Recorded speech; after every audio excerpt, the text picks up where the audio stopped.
Señores, hay una historia que no les están contando y es interesante preguntarse el porqué. El otro día Risto Mejide entrevistó a la vicealcaldesa de Jerusalén y Risto se mostró distante en algunas cuestiones. Yo diría que incluso reticente a aceptar la versión que le estaba dando la representante de Jerusalén. Pero hay una historia que no os están contando y es interesante preguntarse el porqué. ¿Por qué Risto todavía no ha hablado con ningún representante de Hamás para saber la otra versión? ¿Por qué la otra versión tiene que llegarles a través de la propaganda y de periodistas de dudosa objetividad ideológica? Señores, Risto no ha hablado con un representante de Hamás porque esta gente no dialoga. Esta gente hace otras cosas y muchos las están defendiendo. ¿Se dan ustedes cuenta de la injusticia y del problema? Resulta que cuando una persona está dispuesta a dialogar, en lugar de preguntar para informarse, se le somete a preguntas que sugieren desconfianza e incredulidad y se hace con tal nivel de descaro que la persona que de buena gana accedió a dialogar decide marcharse horrorizada al contemplar aquella pantomima informativa. Y a partir de ahí se activa el circo mediático y todos ponen el foco en la controversia y en el sensacionalismo y todos se arrogan el derecho de criticar a todo quisque menos a uno,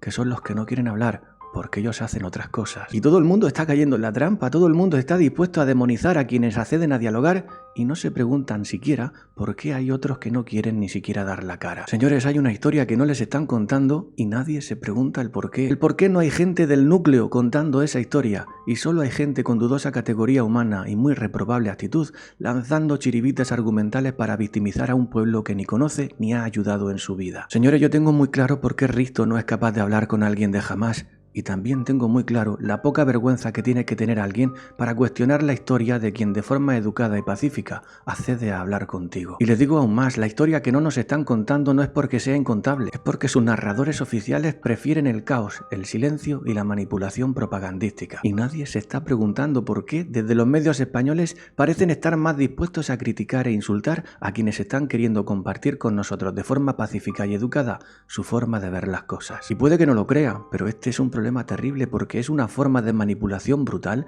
el hecho de cuestionar una versión sin tener clara la otra, precisamente porque quienes podrían narrártela están demasiado ocupados haciendo otras cosas. Y si ya es malo que no haya ningún narrador oficial contando la versión de Hamás, no sé cómo catalogar el hecho de que ante la ausencia de esa versión, algunos payasos institucionales de España hayan decidido crearse la suya propia para adaptarla a sus propias ideologías de mierda. Y que estén ahí, defendiendo desde su inmaculada posición moral una mentira, un invento que ellos mismos han creado para seguir con la cantinela de sus prejuicios. Y estos miserables de Podemos y de Sumar y de Más Madrid y de toda agrupación política o civil que está defendiendo un relato inventado, no se pregunta el porqué de nada y no teme caer en el absurdo de enarbolar banderas que supondrían la muerte en el pueblo al que dicen defender, un pueblo al que no han conocido nunca, un pueblo cuya ayuda no han prestado nunca. Y en el trastorno de esas defensas absurdas se da la paradójica circunstancia de que se pasan por el forro su lucha feminista al tragarse con patatas las atrocidades que les están haciendo a las mujeres. Pero claro, es que son actos de guerra y entonces son cosas menores. Lo decía muy bien Iker Jiménez el otro día con estas palabras: ¿cómo es la mente humana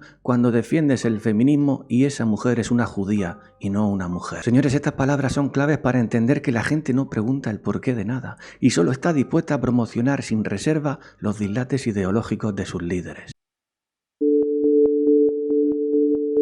¿Se dan ustedes cuenta de la vergüenza que falta en España para que unos políticos, sin saber la verdad de sus fuentes oficiales, se inventen un relato acorde a sus ideas? ¿Y se dan ustedes cuenta de la inteligencia que falta en España para que la gente salga a defender esos relatos sin más fundamentos que la propaganda? Vergüenza e inteligencia. Esas son las cualidades que más faltan en España y nadie se pregunta el porqué. Y cuando todo el mundo dice que nuestro sistema educativo es una bazofia porque sales de la universidad, si es que acaso llegas, sin saber ni un carajo de la vida, y a la misma vez se aprueba una dotación de 50 millones de euros para subvencionar el efecto llamada, nadie se pregunta el porqué. Nadie se pregunta por qué se subvencionan algunas cosas y otras no, y si se lo preguntan, parece que les da lo mismo. Parece que les da igual que en Europa esté pasando lo que esté pasando y todavía hay algunos políticos criticando con mucho énfasis el problema que supone que las mujeres no puedan superar las pruebas de los bomberos. De eso mismo es de lo que se quejaba el otro día Lorena Arenillas en el Parlamento de Madrid, de que las mujeres no podían superar las pruebas de los bomberos y que como como eso siguiera así, iba a denunciar a quien hiciera falta para que al final las mujeres tuvieran su cuota asegurada en el cuerpo. Y esto es lo que está consiguiendo el feminismo, señores, que la capacidad y el mérito queden en un segundo plano,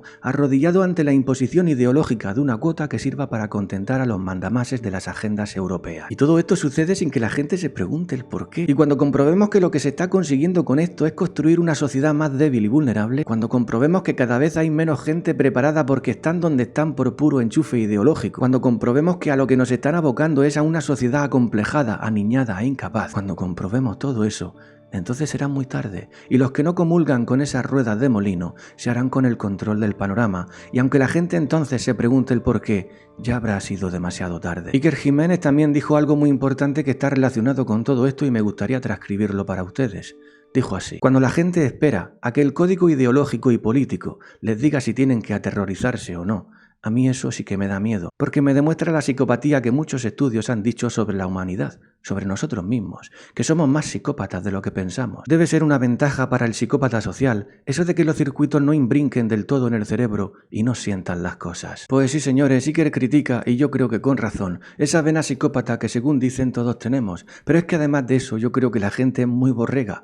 No todos, por supuesto, pero la gente es muy borrega y con tal de sentirse agrupada por el rebaño, está dispuesta a hacer lo que sea, aun cuando eso implique caer en el absurdo y en lo contradictorio. Y les voy a decir algo, en cierto sentido entiendo que eso suceda en esas edades en donde todo nos influye como si fuera el motivo de nuestra existencia, pero que estas actitudes borreguiles sigan comprobándose en quienes ya penan canas, eso sí que me da miedo a mí, porque implica muchas cosas, y 3 de ellas son estas: incultura, mecenazgo y oportunismo. Señores, yo no tengo la más mínima duda de que quienes ya pasan de cierta edad y salen ahí a hacer el borrego sin preguntarse el porqué de las cosas es porque o bien son incultos, o son unos mercenarios, o unos oportunistas. Y no me malinterprete porque yo no quiero generalizar, pero el caso es que cada vez que echo un vistazo al panorama lo que yo encuentro es precisamente eso. Chavales en la edad del pavo que están ahí para sentirse bulto, o gente ya entradita en canas que ni sabe argumentar ni quiere razonar. Y repito, no son todos, porque los que verdaderamente saben algo están ganándose la vida engañándoles desde los escaños. Y esta gente habla y no propone nada, y su ausencia de protestas no se debe únicamente a que les dé lo mismo y hayan basado sus ideas en castillos de naipes. Se debe también a que no saben lo que dicen aquellos narradores silenciosos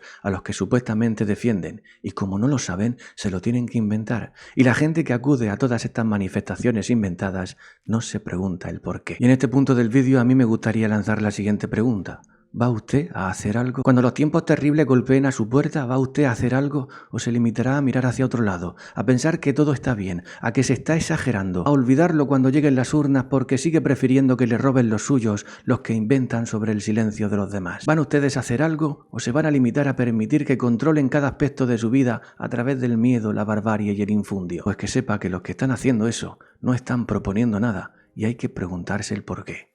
Y ahora escuchen esto, por favor. Y nosotros tenemos medios para proteger nuestras fronteras, para proteger los intereses de los españoles, para evitar esa inmigración. Evidentemente, la Armada sirve para bloquear esas vías marítimas y para que las organizaciones de tráfico de seres humanos no puedan aprovecharse de esas personas. Hay que acabar con las subvenciones a las ONGs que colaboran con esas mafias y hay que terminar con el efecto llamada. No hay una varita mágica, pero desde luego se puede intentar lo que nunca se ha intentado. Señores, en la época en la que estamos, proponer cosas es de facha, pero subvencionar el origen de muchos problemas es de progresistas. Y bajo el disfraz de este eufemismo estamos permitiendo actitudes aniñadas y deplorables que muchos de nosotros nunca imaginamos que podrían terminar pasando en las instituciones de un país. En un colegio sí, en una reunión de colegas también, pero que pase en un Parlamento de España es absolutamente vergonzoso y lamentable. Y nadie se pregunta el porqué. Y señores, ya para terminar, déjenme leerles este tuit porque me ha parecido revelador y puede que hasta tome partido. Dice así: un violinista tocó 45 minutos en el metro de Nueva York. 4 personas pararon y una aplaudió. Logró recaudar $20. La noche siguiente, el mismo violinista tocó en uno de los escenarios más reconocidos del mundo y cobraba como mínimo $100 cada entrada. El experimento probaba que lo extraordinario en un ambiente ordinario no brilla, no se les reconoce. Existen profesionales brillantes que no reciben una recompensa acorde a su potencial. Una vez que se arman de valor y se marchan de este tipo de ambientes, florecen y crecen. Cuando una persona no está en el ambiente correcto,